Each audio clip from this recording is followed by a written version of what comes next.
Hello everyone. तो आज से हम लोग देखेंगे एएनएस के बारे में, ऑटोनॉमिक नर्वस सिस्टम के बारे में, बहुत ही शॉर्ट और कॉन्साइज फॉर्म में फार्माकोलॉजी के हिसाब से हम जनरल कंसिडरेशंस देखेंगे। किसी और सब्जेक्ट के हिसाब से देखेंगे तो और दूसरी चीज़ें भी आ जाएंगी, but we will be concentrating on what's required या what's included in as per pharmacology. तो चलिए, जनरली दो टाइप के नर्वस सिस्टम आप देखते हैं, somatic nervous system and autonomic nervous system. आपने पहले भी सुना होगा। तो एक ब्रीफ डिफ्रेंशिएशन। तो सोमैटिक नर्वस सिस्टम जो है ये वॉलेंट्री होता है, अपनी विल पे होता है, अपनी इच्छा पे होता है। आपको कोई चीज़ उठाने की ज़रूरत है, आपने हाथ आगे बढ़ाया तो जो इम्पल्सेस जा रही हैं वो सोमैटिक नर्वस सिस्टम के थ्रू जा रही हैं। ऑटोनॉमिक नर्वस सिस्टम इनवॉलेंट्री होता है, आपकी इच्छा से कोई उसको लेना देना नहीं है, जो शरीर को ज़रूरत है उस हिसाब से वो अपने आप एकोमोडेट करता है। जनरली सोमैटिक नर्वस सिस्टम में स्केलेटल मसल्स इन्वॉल्व होती हैं, बाकी सारे ऑर्गन्स ऑटोनॉमिक नर्वस सिस्टम से कंट्रोल्ड होते हैं। सोमैटिक में न्यूरॉन्स यूजुअली माइलिनेटेड होते हैं, ऑटोनॉमिक में दोनों ही हो सकते हैं, प्री गैंग्लियोनिक माइलिनेटेड और पोस्ट गैंग्लियोनिक नॉन माइलिनेटेड। यहाँ पे सोमैटिक में primary neurotransmitter is acetylcholine, whereas in autonomic nervous system में प्राइमरी न्यूरोट्रांसमीटर एसिटिलकोलिन भी होगा और नॉरएड्रेनालिन भी होगा। इसके अलावा भी और सारे न्यूरोट्रांसमीटर्स होते हैं।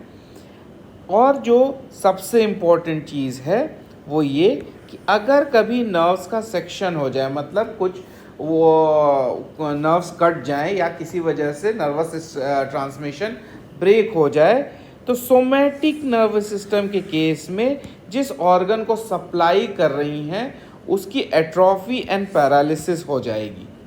वेयर एज अगर ऐसा ही कुछ ऑटोनॉमिक नर्वस सिस्टम के केस में होगा तो कोई एट्रोफी नहीं होगी सेक्शन के बाद, नर्व सेक्शन के बाद। चलिए, तो अब हम ऑटोनॉमिक नर्वस सिस्टम पे कंसंट्रेट करते हैं। जनरली हम दो पार्ट में देखेंगे, सिंपैथेटिक, पैरासिम्पैथेटिक एंड एंटेरिक।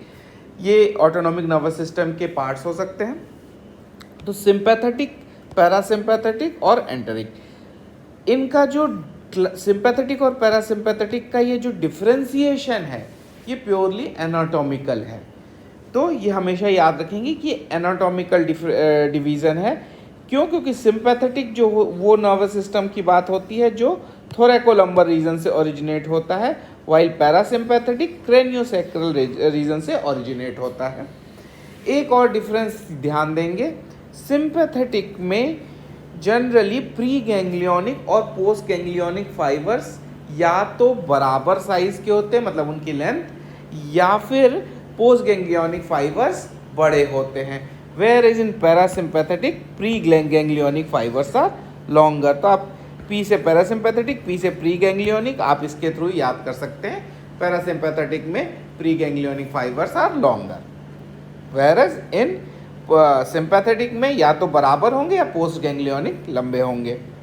अब हम लोग एक डायग्राम के थ्रू देख लेते हैं। This you can consider this as spinal cord, और ये क्रेनियल पार्ट है, ये सैक्रल पार्ट है, ये थोरैकोलम्बर पार्ट है।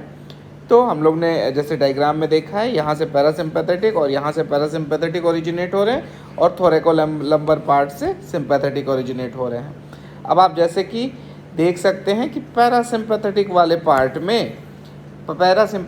पार्ट में प्री गैंग्लियोनिक फाइबर्स बड़े हैं as compare to post ganglionic fibres.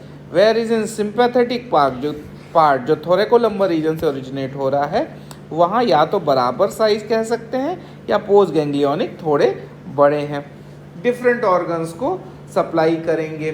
ठीक, चलिए अब न्यूरोट्रांसमीटर्स पे आते हैं। तो आप अगर ध्यान देंगे तो सारे ही प्री गैंग्लियोनिक सिनैप्स पे बेसिकली न्यूरोट्रांसमीटर है एसिटिलकोलिन, सारे जगह पे, चाहे वो सिंपैथेटिक हो चाहे पैरासिम्पैथेटिक हो, तो एसिटिलकोलिन है।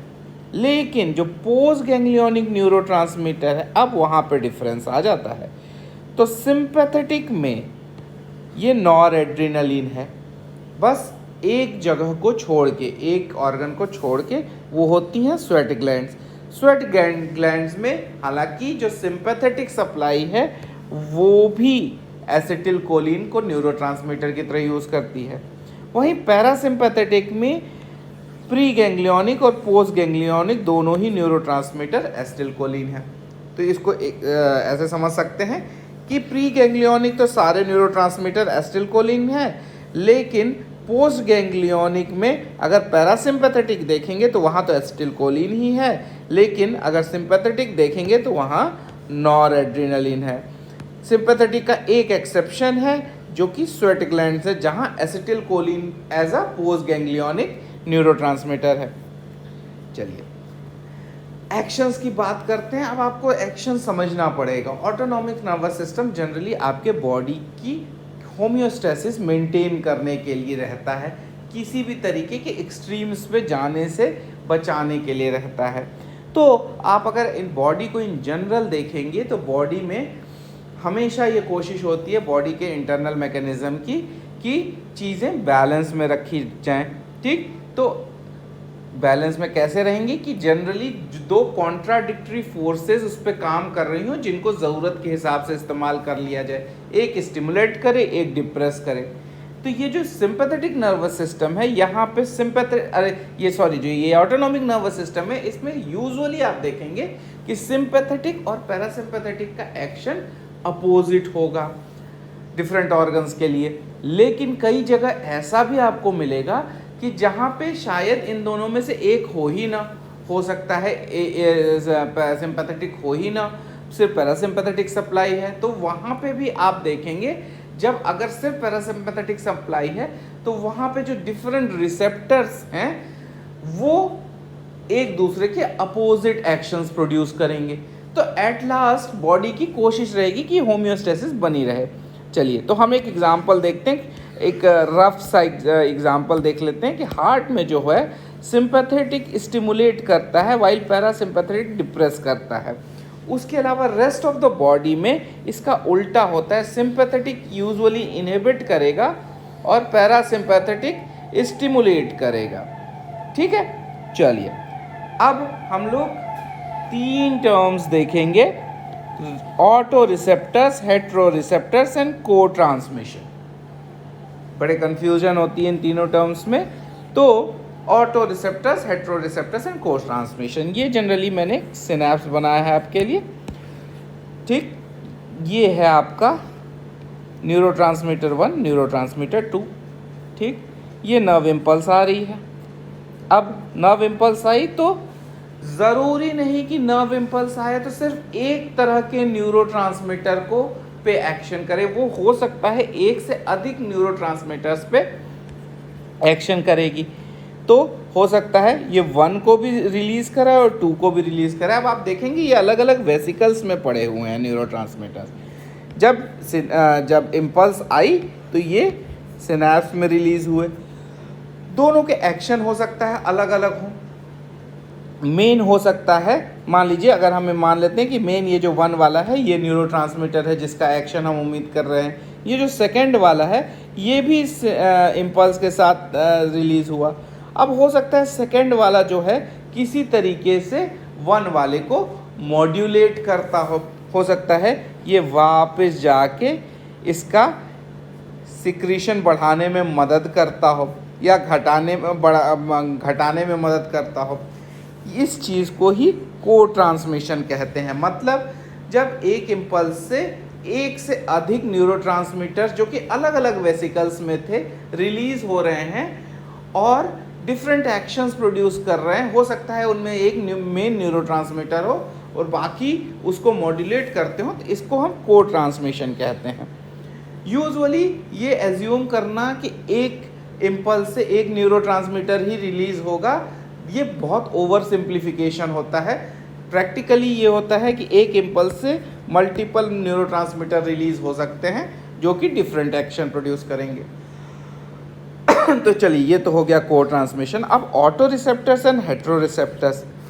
मान लीजिए कोई एक इम्पल्स आई, उसने ये न्यूरोट्रांसमीटर रिलीज़ किया, ये सामने वाले पे भी जाके एक्ट कर सकता है ये सामने वाले पे भी जाके एक्ट कर सकता है, जो पोस्ट सिनेप्टिक मेम्ब्रेन है उस पे जो रिसेप्टर है उस पे भी एक्ट कर सकता है, और प्री सिनेप्टिक वाले पे भी एक्ट कर सकता है।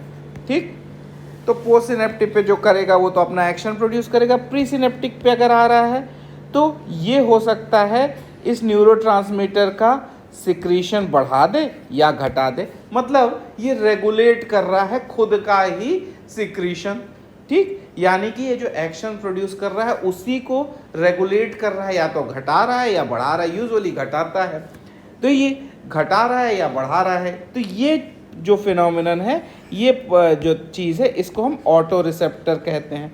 मतलब न्यूरोट्रांसमीटर आया, खुद पे ही अपनी प्री सिनेप्टिक मेम्ब्रेन पे कोई एक रिसेप्टर था, उस पे जाके अपना एक्शन दिखाया, वो प्री सिनेप्टिक रिसेप्टर जो उस न्यूरोट्रांसमीटर का सिक्रीशन बढ़ा दे या घटा दे, ये ऑटो रिसेप्टर का फंक्शन हुआ। अगर यही न्यूरोट्रांसमीटर, अगर ये जो रिसेप्टर था ये अपने न्यूरॉन के बजाय दूसरे पड़ोसी न्यूरॉन के जो सिक्रीशन है उसको मॉड्यूलेट करने लगे, तो ये हेटेरो रिसेप्टर हुआ। मतलब अपने लिए नहीं कर रहा है, एक न्यूरोट्रांसमीटर आया, एक ऑटो रिसेप्टर था, वो दूसरे के लिए, पड़ोसी वाले न्यूरो सिनेप्स के लिए काम कर रहा है। ठीक है, उसको मॉड्यूलेट कर रहा है या मॉड्यूलेट कर रहा है, बढ़ा रहा है या घटा रहा है, तो ये हो गया हेटेरो रिसेप्टर्स। ठीक है, तो इसको हम लोग जनरल में बेसिक फार्माकोलॉजी के बेसिस का हम यहीं पे ख़त्म करेंगे। नेक्स्ट सेशन से हम पैरासिम्पैथेटिक शुरू करेंगे। चलिए, थैंक यू, लाइक करिए, शेयर करिए, सब्सक्राइब कीजिए।